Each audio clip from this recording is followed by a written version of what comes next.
నమస్తే, నేను మీ Prem. Welcome to Khyati connects. Telugu రాష్ట్రాల రాజకీయాల్లో మళ్ళీ ఒక్కసారిగా హీట్ పెరిగింది.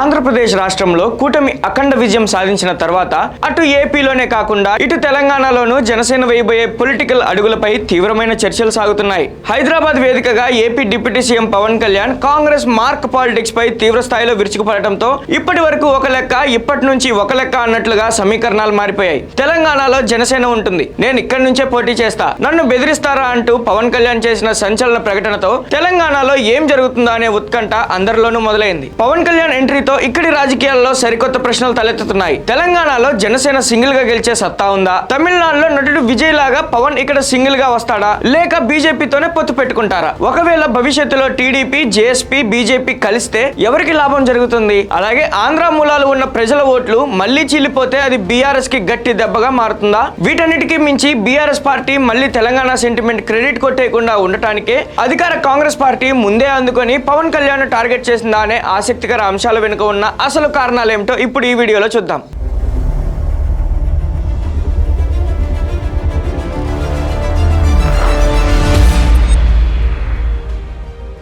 తెలంగాణ గడ్డపై జనసేన ఒంటరిగా బరిలోకి దిగితే గెలిచే సత్తా ఉందా లేదా అనే అంశంపై రాజకీయ వర్గాల్లో విస్తృతమైన విశ్లేషణలు సాగుతున్నాయి. ఏపీలో సాధించిన 100% స్ట్రైక్ రేట్ ఫలితాల తర్వాత తెలంగాణ యువతలో ముఖ్యంగా అర్బన్ ఏరియాల్లో పవన్ కళ్యాణ్ పట్ల విపరీతమైన క్రేజ్ పెరిగిన మాట అయితే వాస్తవం. అయినప్పటికీ క్షేత్రస్థాయిలో బూత్ లెవెల్ కమిటీలు మరియు బలమైన అభ్యర్థులు లేకపోవడం పార్టీకి ఒక పెద్ద సవాలని నిపుణులు భావిస్తున్నారు. ఈ తరుణంలో పవన్ కళ్యాణ్ ప్లాన్ ఏమిటనేది ఆసక్తికరంగా మారింది. రాజకీయ క్షేత్రస్థాయి వాస్తవాలను పరిశీలిస్తే కేవలం ఒక నాయకుడి గ్లామర్ లేదా సోషల్ మీడియా ట్రెండ్స్ మాత్రమే ఎన్నికల్లో విజయాన్ని ఖరారు చేయలేవు. నియోజకవర్గాల వారీగా బలమైన క్యాడర్, ఆర్థిక అంగబలం మరియు స్థానిక సమస్యలపై పోరాడే నాయకత్వం అత్యంత అవసరం. జనసేన పార్టీ తెలంగాణలో గత కొన్ని సంవత్సరాలుగా నామమాత్రపు ఉనికిని మాత్రమే కలిగి ఉంది. కాబట్టి రేపటి రోజున ఒంటరిగా 119 స్థానాల్లో అభ్యర్థులను నిలబెట్టి గెలిపించుకునే స్థాయి యంత్రాంగం ప్రస్తుతం ఆ పార్టీకి లేదు. అయితే గ్రేటర్ హైదరాబాద్ పరిధిలో మరియు ఖమ్మం వంటి సరిహద్దు జిల్లాల్లో కొన్ని స్థానాలను శాసించగల ఓటు బ్యాంక్ మాత్రం జనసేనకు సొంతంగా ఉందని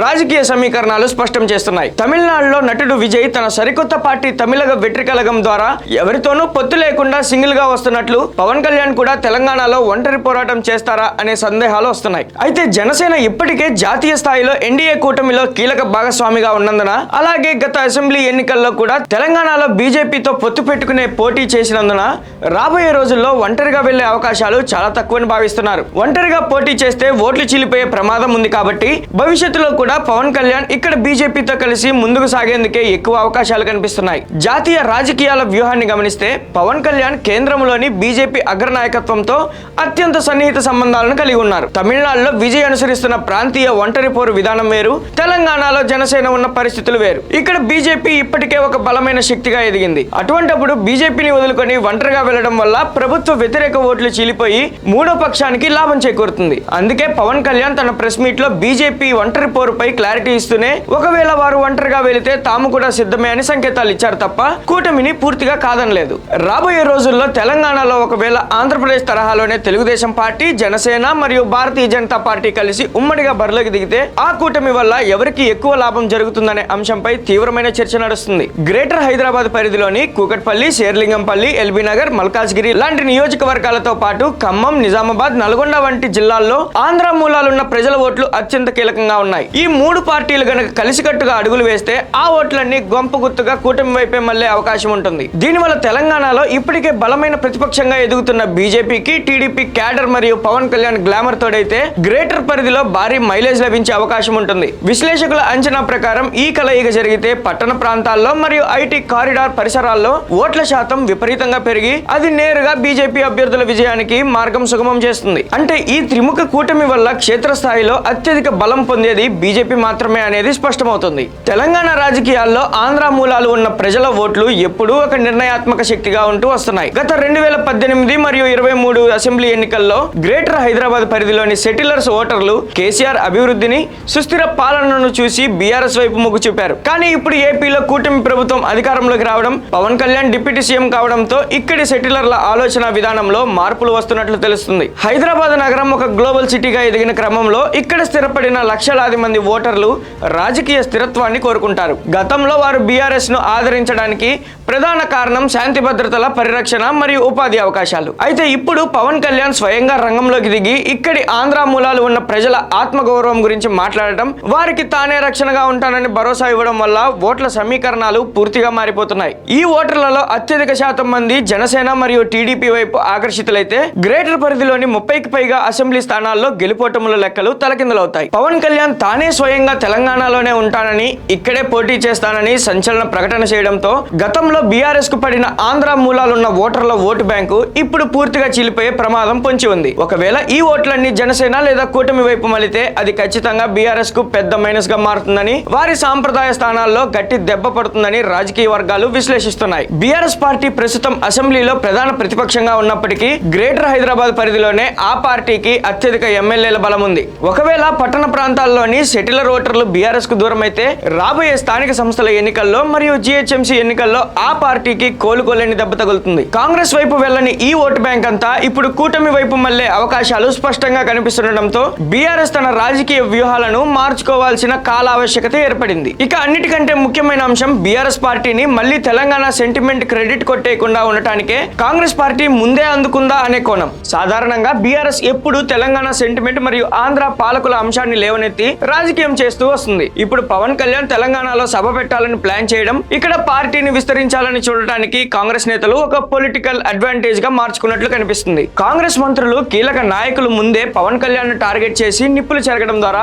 తెలంగాణ ఆత్మగౌరవాన్ని కాపాడేది మేమే, బీఆర్ఎస్ కాదు అని ప్రజల్లో నిరూపించుకోవాలని చూస్తున్నారు. సెంటిమెంట్ క్రెడిట్ మళ్లీ కేసీఆర్ ఖాతాల్లోకి వెళ్లకుండా ఉండటానికే కాంగ్రెస్ నేతలు పవన్ పై ముందే ఘాటు విమర్శలు ప్రారంభించారనే చర్చ నడుస్తుంది. కాంగ్రెస్ పార్టీ తాను స్వయంగా తెలంగాణ సెంటిమెంట్ ను ఓన్ చేసుకోవడం ద్వారా అటు బీఆర్ఎస్ ను ఇటు జనసేనను ఒకే దెబ్బకు కట్టడి చేయాలనే వ్యూహాన్ని అమలు చేస్తుందని విశ్లేషకులు భావిస్తున్నారు. గాంధీ భవన్ వేదికగా కాంగ్రెస్ నాయకులు పవన్ కళ్యాణ్ ను తీవ్ర స్థాయిలో టార్గెట్ చేయడం వెనుక ఒక స్పష్టమైన పొలిటికల్ మైండ్ గేమ్ నడుస్తుంది. పవన్ కళ్యాణ్ ను కేవలం ఏపీకే పరిమితమైన నాయకుడిగా ప్రొజెక్ట్ చేయడం ద్వారా తెలంగాణలో ఆయనకు లభించే యువత ఆదరణను తగ్గించవచ్చని కాంగ్రెస్ భావిస్తుంది. మంత్రి పొన్నం ప్రభాకర్ మరియు ఇతర నేతలు పవన్ ను పెయిడ్ ఆర్టిస్ట్ అని విమర్శించడం వెనుక ఉద్దేశం కూడా ఇదే. ఈ వ్యూహం ద్వారా కాంగ్రెస్ పార్టీ తెలంగాణ ఓటర్లలో ఒక బలమైన ప్రాంతీయ భావజాలాన్ని స్థిరపరచాలని చూస్తుంది. ఒకవేళ పవన్ కళ్యాణ్ వ్యాఖ్యలను సాకుగా చూపి బీఆర్ఎస్ గనుక సెంటిమెంట్ రాజకీయాన్ని ప్రారంభిస్తే దానికంటే ముందే తామే ఆ స్థానాన్ని ఆక్రమించి తెలంగాణ ప్రయోజనాల కోసం పోరాడే ఏకైక పార్టీ కాంగ్రెస్ మాత్రమేనని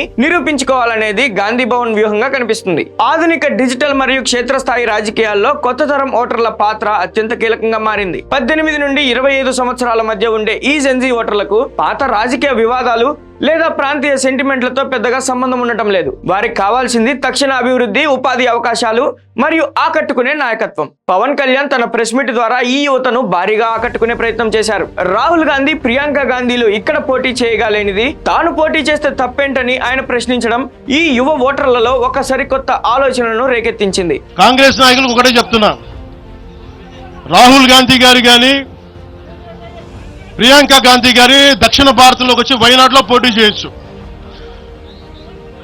ఇందిరాగాంధీ గారేమో మెదక్లో పోటీ చేయొచ్చు. పివి నరసింహారావు గారిని ఎక్కడి నుంచి గెలిపించారు? తెలంగాణలో ఆయన ఓడగొడతారనే కదా ఆయన ఆ రోజున కొంచెం నంద్యాల పార్లమెంట్ నుంచి గెలిపించింది, ఆంధ్ర ప్రజలు కాదా గెలిపించింది. అప్పుడు ఆ రోజు తెలంగాణ నాయకుడిని చూసారా, మన నాయకుడిని చూసారా? ఆ రోజున ఏం బెదిరిస్తారా మీరందరూ కూర్చోబెట్టి? కాంగ్రెస్ మీరు చెప్పే వైసీపీ కాంగ్రెస్ నాయకులు, నేను దగ్గరుంటున్న మంగళగిరి దగ్గర ఇప్పటవలే గ్రామంలో కాంగ్రెస్ దిమ్మల్ని కూలిస్తే మీ కాంగ్రెస్ దిమ్మలకి నేను కూర్చోబెట్టి ఆ రోజు మాట్లాడింది, నేను తిరిగి దిమ్మల్ని కూర్చోబెట్టి నిలబెట్టింది మేము, మీ కాంగ్రెస్ దిమ్మలు.